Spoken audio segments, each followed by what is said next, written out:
ലോകത്തിൽ രണ്ട് തരം ആളുകളാണുള്ളത്. ഒന്ന് തേനീച്ചയെ പോലുള്ളവർ.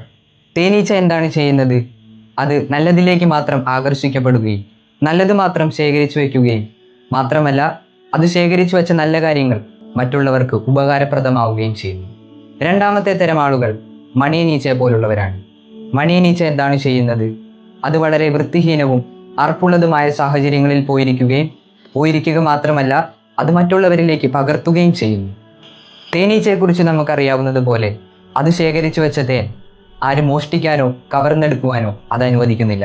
അതിനായി അതിൻ്റെ ജീവൻ വരെ കൊടുത്തുകൊണ്ട് അത് പോരാടുന്നു. ഇതുപോലെ തന്നെ നമ്മുടെ ജീവിതത്തിൽ നമുക്ക് പകർന്നു കിട്ടിയിരിക്കുന്ന നല്ല മാതൃകകളും നല്ല സ്വഭാവങ്ങളും ആരും മോഷ്ടിക്കാനോ കവർന്നെടുക്കുവാനോ നമ്മൾ അനുവദിക്കരുത്. അതിനായി നാം പോരാടണം. നമുക്കൊന്ന് ചിന്തിച്ചു നോക്കാം.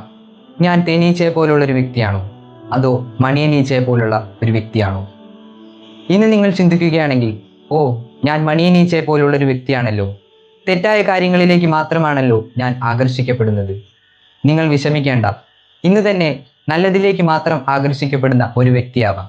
തീരുമാനം നിങ്ങളുടേതാണ്.